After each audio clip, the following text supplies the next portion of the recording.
Hello, this is the fourth lecture of the semaphores chapter. In this lecture, we talk about commonly used patterns with respect to semaphore. And particularly important it would be the pass-the-baton pattern. There will be an example in the next lecture. In this lecture, we only talk about the pattern and how to use them. So what is a pattern? A pattern is simply a description or a template for solving a problem that can be used in several situations. Always remember that a pattern is not a complete solution to a problem. It's just a template for you to use here and there in order to solve a specific problem. In this lecture, we will talk about a few patterns related to the use of semaphores. The first one, of course, is the mutual exclusion pattern. This is the easiest one in order for us to enforce mutual exclusion so that race condition will not occur. In this case, we need to declare a semaphore with initial value 1. The initial value indicates how many threads or processes that can pass that semaphore without being blocked.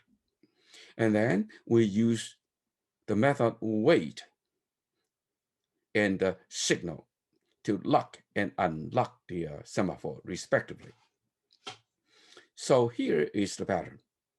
We declare the semaphore lock with initial value 1.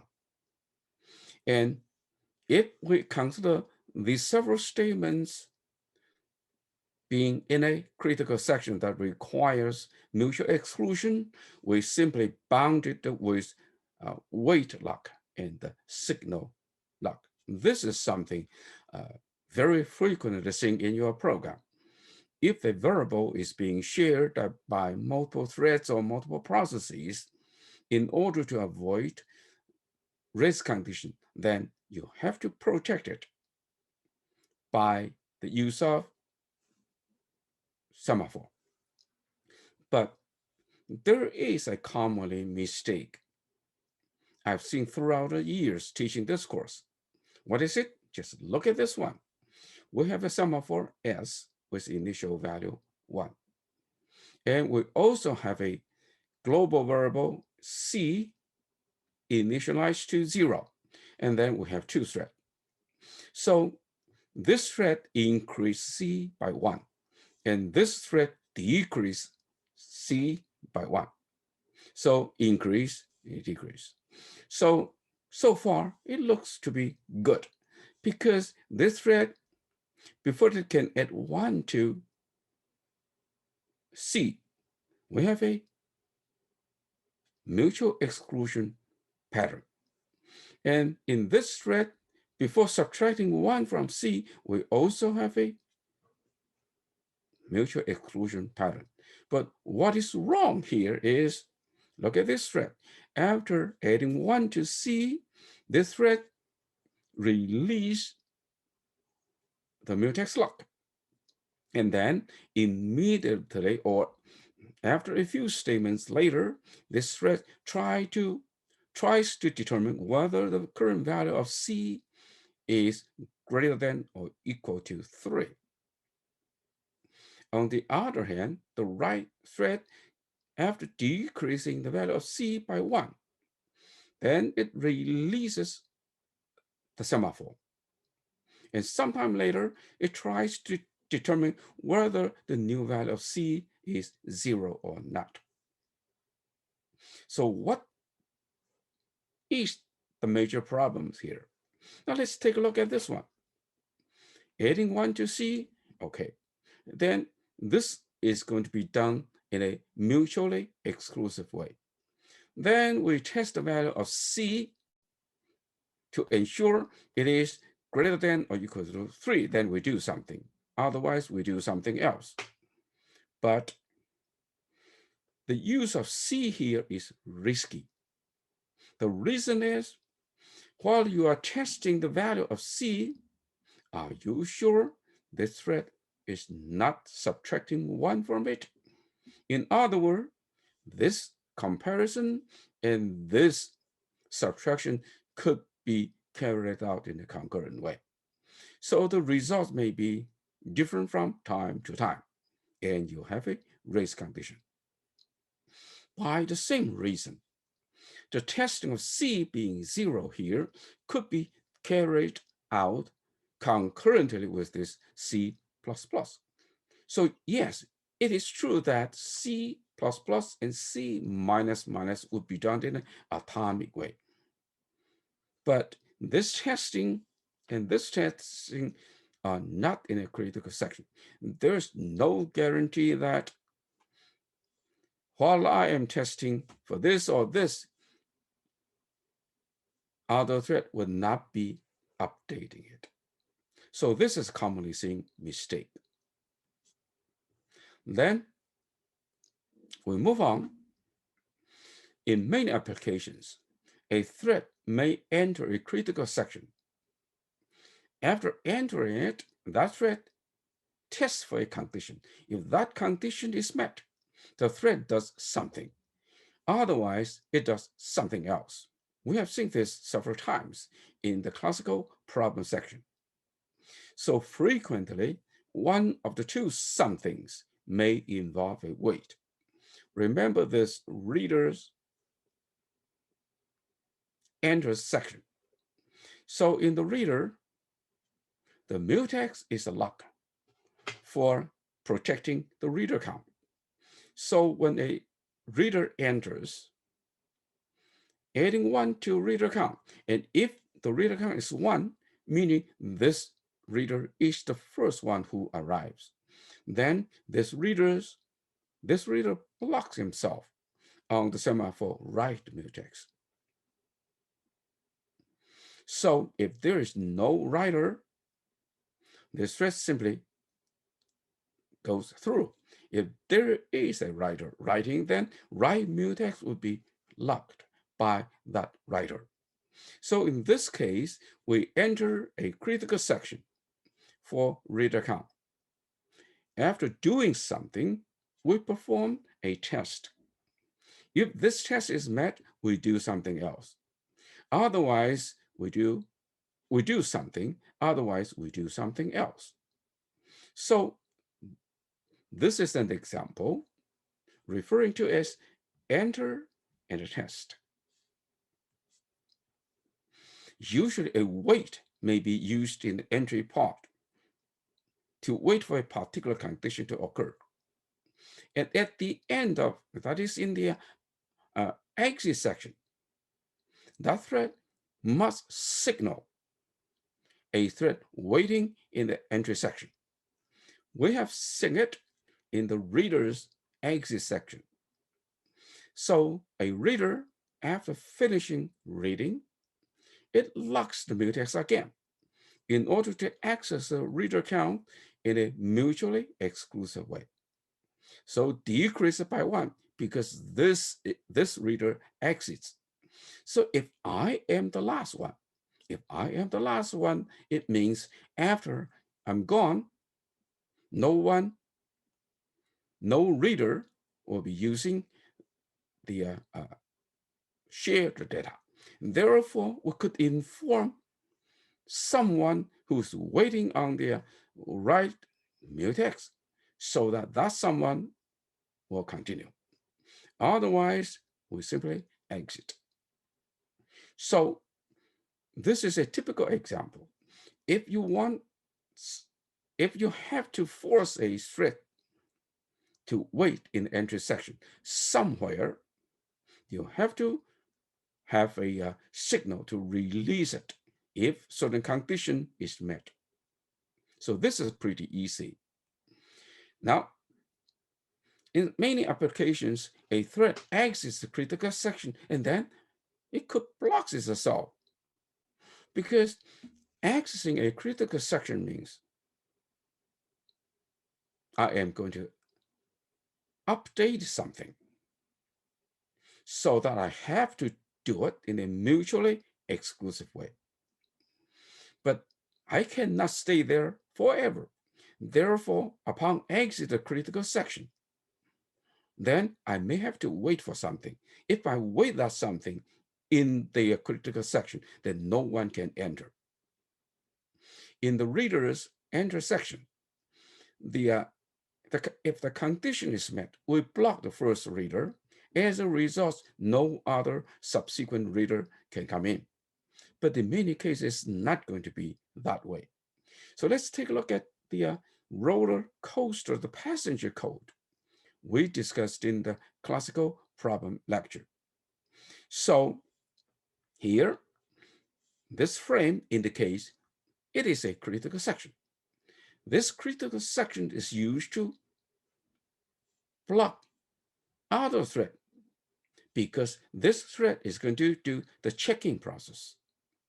Checking process must be done one by one because it involves a count. So here, we add 1 to the counter. If the counter is a full count, then we signal boarding, indicating to the car that, okay, everyone is on board, you can start the engine. So now, right after this, I have to release the mutex check-in. Then I wait for something. This waiting is simulating I am on board of that car. I cannot jump off until the car driver tells me that the car is parked, please get off. So here, after releasing something, a critical section, then I wait. Okay, so this is a typical way. We update something and then wait for something to happen. But please use this carefully. That is, after signaling something, an event followed by a waiting for something to happen should be used with care. Because just look at here, we have a critical section. We lock the critical section, do something here, and release the critical section immediately. We wait for something else. This is exactly the pattern we have seen on the previous slides for the passenger. Now, what's the problem? Always remember, these threads or processes are executing in a concurrent way. There's no guarantee for the following situation to happen. After signaling it, there is a context switch. Before reaching this wait for semaphore S2, I am switched out. So this could cause some problem. Of course, this problem is not always that case. But you have to always remember that. What if before I get to the wait call, I am switched out? Could someone reach something else that could cause this execution to become problematic? So think about this when you do your program assignment 4. I'm not saying this is not good. Example would be the previous example for the passenger. It's good. It's useful. But sometimes after exiting a critical section or you signaling something to happen, and then you immediately waiting for something to occur. Between the signal and this wait, a context which could occur. So the process wants to wait, could be switched out. Could this cause a problem? think about it when you are writing your program. Then the next pattern for you to be used carefully is conditional waiting or conditional signaling. A thread waits or notifies other thread if a condition is satisfied. Then make sure when you test for that condition, you don't have a race condition. We have seen that. We perform testing outside of a critical section. Then there's no guarantee that while you are testing for that global variable, someone could be at the same time modified concurrently. So here, if the count is greater than 0, I signal OK to go, telling a thread blocked by the semaphore OK to go. And in this part, if the count is 0, then we have the block myself. So I've seen so many this kind of example in student programs. While I am testing this or this, are you sure there's no race condition? Always check your code. Always check your code. If count is a global variable, then circle them all, not only in the assignment or the calculation, but also in testing or even in output. Okay, just count plus plus, count minus minus are worse enough. And the worst, even worse part is you forget that while you are testing, someone may at the same time modify it. Okay, so always remember this. If you have to do it, unless you are sure, there will be no race condition. Otherwise, better move it to a critical section, preferably right after you modify the value of count. Now, the next pattern we're going to talk about is passing the baton.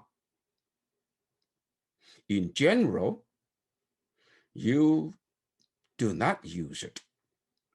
But as we discussed at the end of my last lecture, if you use so many wait and signal, then just like you drive in a downtown area, you just put your foot on the accelerator, a few seconds later, you're going to stop.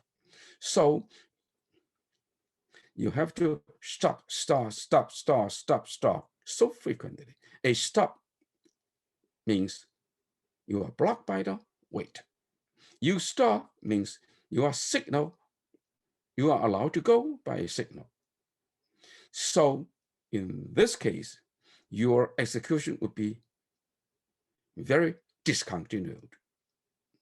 On the other hand, if you have just a few critical section, very long one, then once you get into the critical section, there could be many threads waiting to enter. So if you remember, my encouragement would be use as few semaphore as possible. And also at the same time, make sure the time you spend on in a critical section is minimized. So can we make this kind of programming more efficient? Yes, this is the passing the baton technique. So let's rephrase the critical section. We previously used the word lock and unlock. So let's say if a thread is in its critical section, in our previous terminology, we said that thread locked mutex associated with that critical section. But now let's change the term a little bit. If a thread, we consider a critical section as a baton, like in a relay race. So when a thread enters its critical section, we consider that thread has the baton, that is, it has the critical section. Upon exit, if you know there are threads waiting to enter the critical section, so the exiting thread simply gives the baton to the next one directly. So in this case, you may save a signal and wait pair. If we could do that,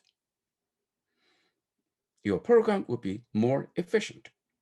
Now, what if when you exit, you find out no thread is waiting there, the baton is passed to the next thread that will try to enter the critical section later. We will have example illustrating this. So this is a technique that can make the use of semaphores more efficient.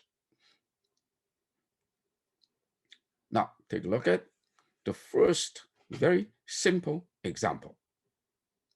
Here we have two types of threads, the waiting thread and the signaling thread. And we have a mutex initialized to 1.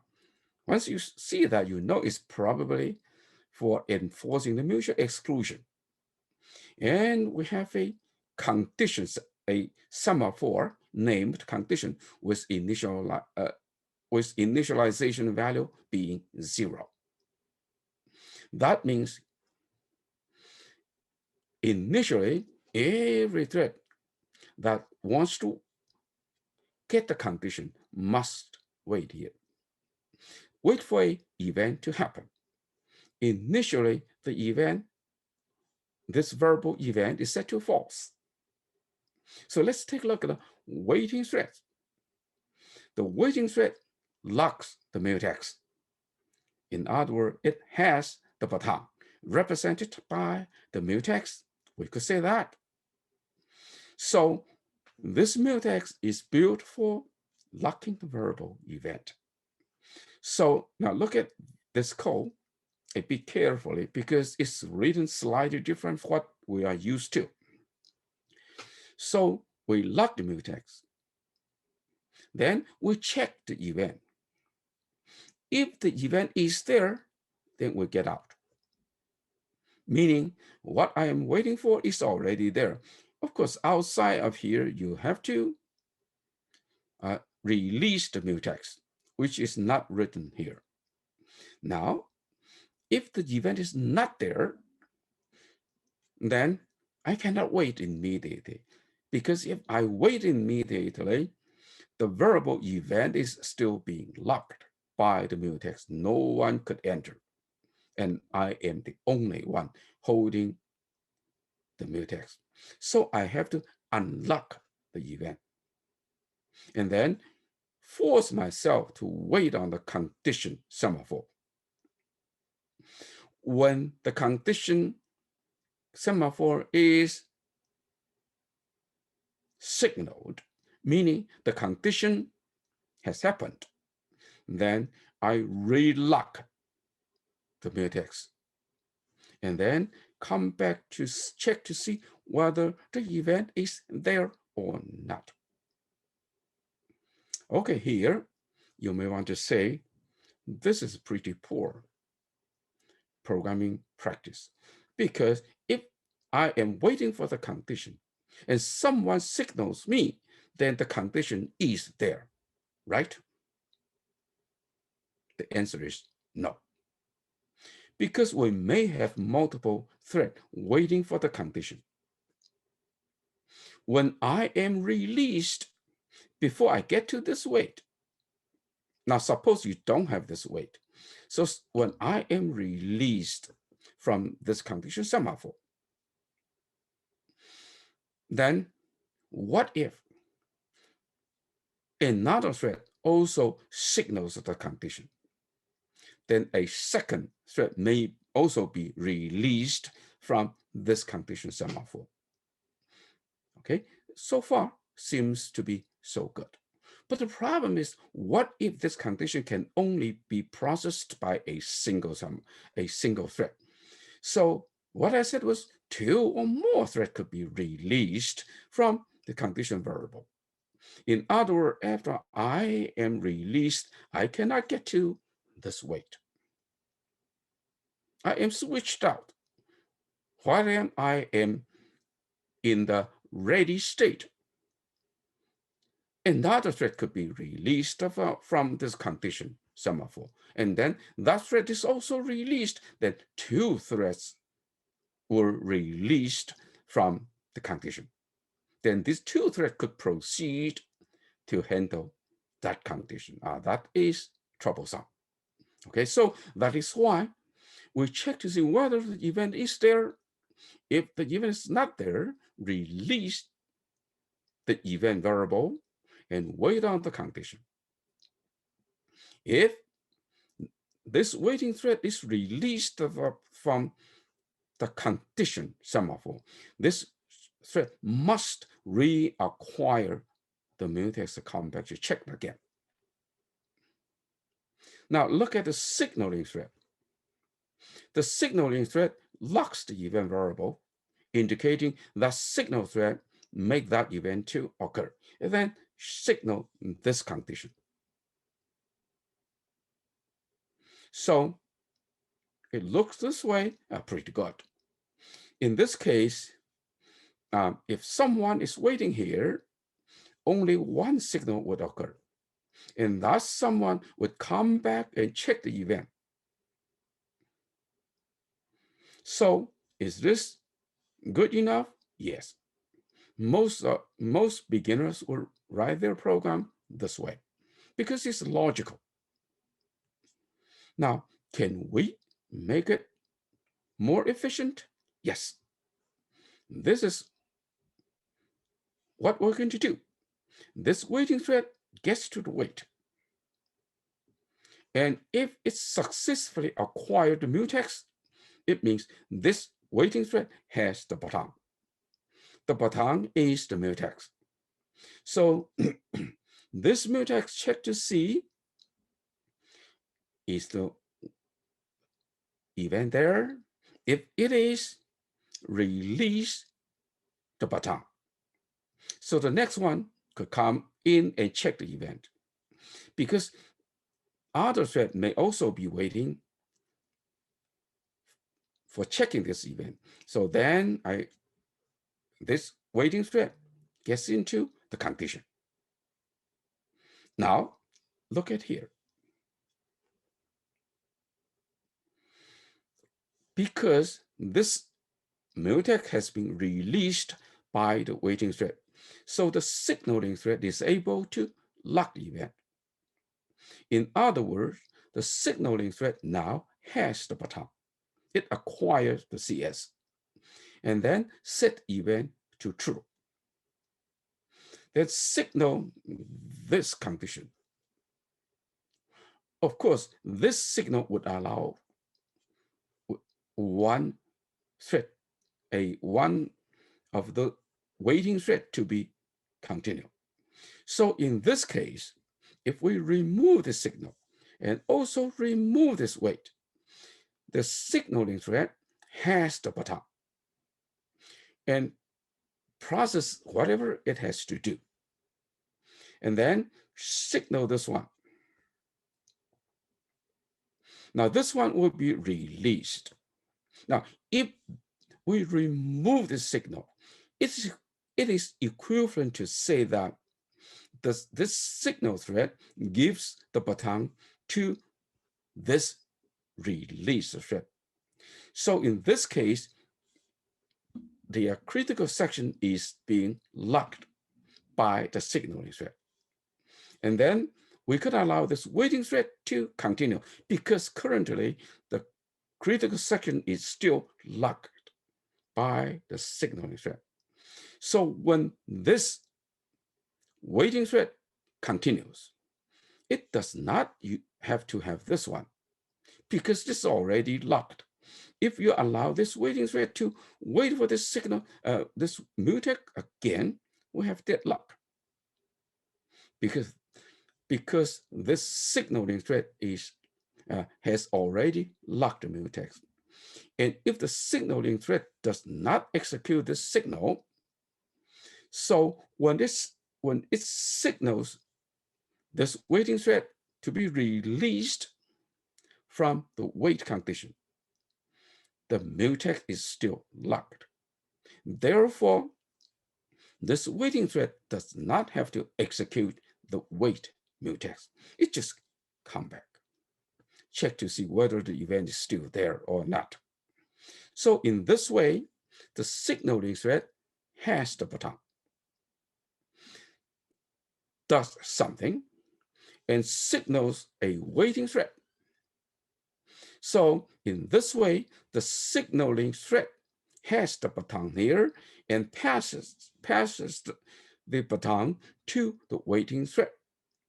So when this waiting thread continues, it does not have to wait again. It simply goes back, check to see whether the event is there. And if the event is not there, it releases the baton and wait again. So this pattern tells us that if the signaling thread determines that someone could have the baton, it could simply pass the baton to the release one without signaling. And the release thread does not have to wait because it received the baton from the owner. And it could simply goes back and retest. In this way, we could remove the signal and remove this wait pair. Of course, this piece of code is not completely correct. We simply use this piece of code to illustrate the baton acquiring and the baton passing. We will see more example here. Now, we make this example a bit more complete. Again, we still have a mutex, a condition, and we have a event variable set to false, and we have a waiting variable initialized to 0. This waiting variable is used to count how many threads are waiting on this condition semaphore, so that the signaling thread would know whether there are threads waiting here. If there are thread waiting there, it could simply signal one of these waiting thread, passing it the baton. And if there's no thread waiting here, well, in that case, it simply signal the mutex and go away. So let's explain the whole thing here. First of all, this waiting thread is just an extension of the previous example. This waiting thread gets the mutex, check to see whether the event is there or not. If the event is not there, then this waiting thread has to wait on the condition semaphore. So add 1 to waiting, releases the mutex, and then wait. So far, no problem. Now, here, if the event is there, so it could go. Then we check to see upon exit, this exiting thread check to see whether waiting is greater than 1. If waiting is greater than 1, it means somebody is waiting there. So the exiting one simply subtract 1 from the waiting, indicating I'm gone. Then signal this condition, allowing the next guy to go. Now, always remember this. When this signal happens from here, if the event is there, so this guy gets it and process it and signal the wait, and then release the mutex. Okay, so this is the original waiting. Let's look at the original signaling. The signaling acquire the baton, make the event to happen, And if there are waiting threads on the semaphore condition, then we signal the condition and eventually release the mutex. This is pretty easy. Now, let's consider how to inject the pass-the-baton. So here, the waiting thread, if it can get through the mutex, then check to see whether the event is there. If the event is not there,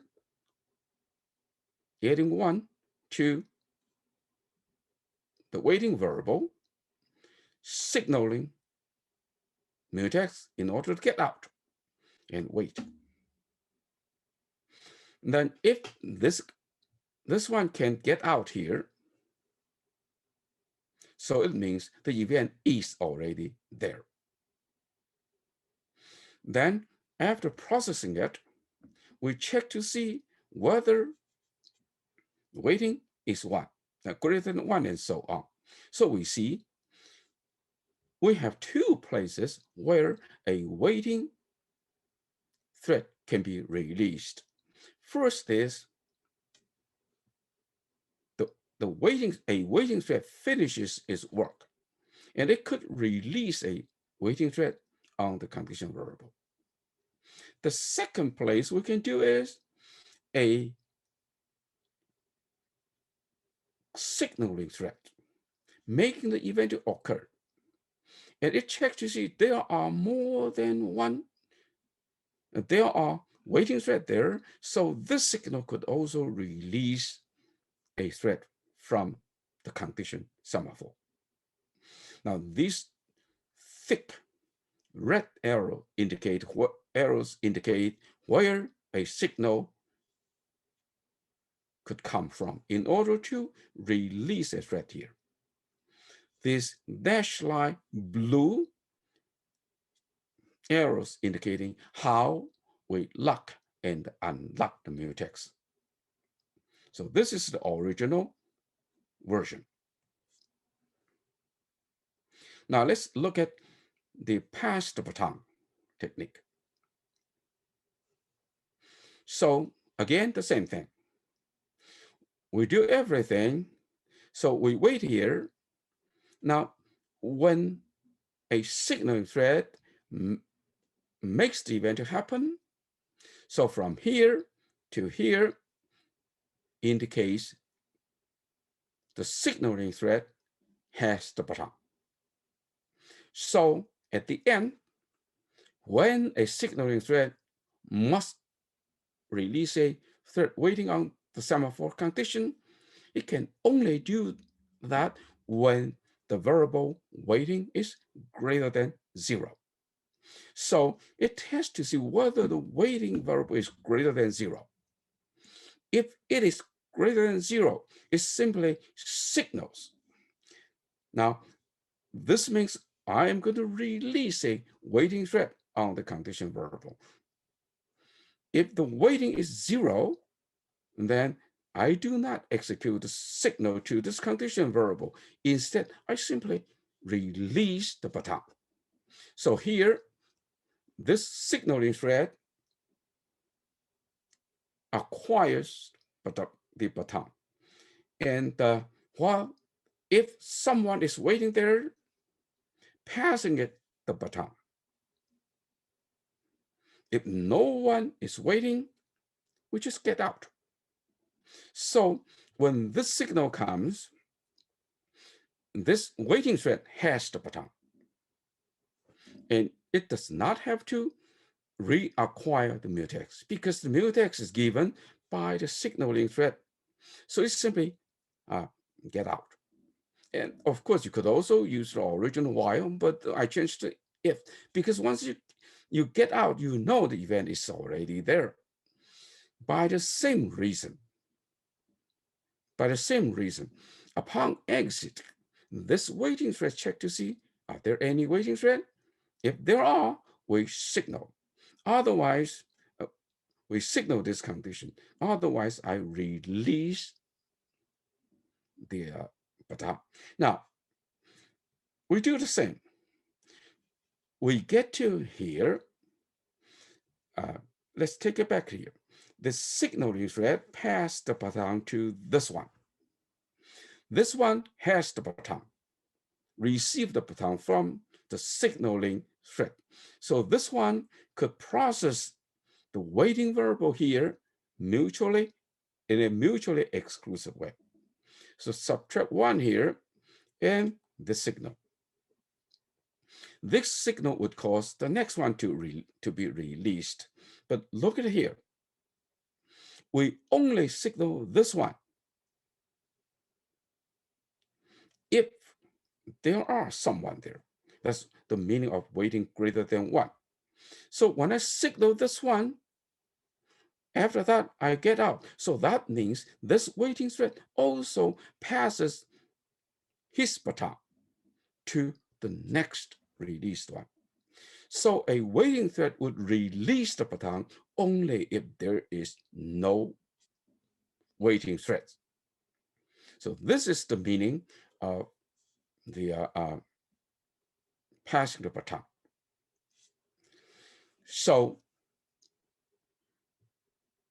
passing the baton technically transfers the ownership of a critical section from a thread to another thread. The thread that has the baton does not need a signal to release it.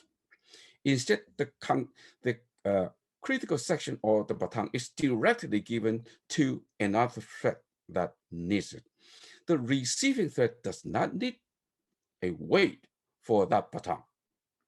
In this way, mutual exclusion may be destroyed because it does not follow what we have talked about with regarding to the mutual exclusion pattern, but it does maintain the mutual exclusion in a broader way. So in this case, we cut one wait and also one signal. I hope you will study the previous several slides. Hopefully you understand the whole concept of passing the baton. Our next lecture will use this passing the baton technique to discuss another version of the reader's writer problem, and with the passing the baton pattern fully explored. So let me stop here. This is a short lecture. Our focus is passing the baton. I hope you repeat watching this lecture several times before you proceed to the next one. So let me stop here. See you next time. Goodbye.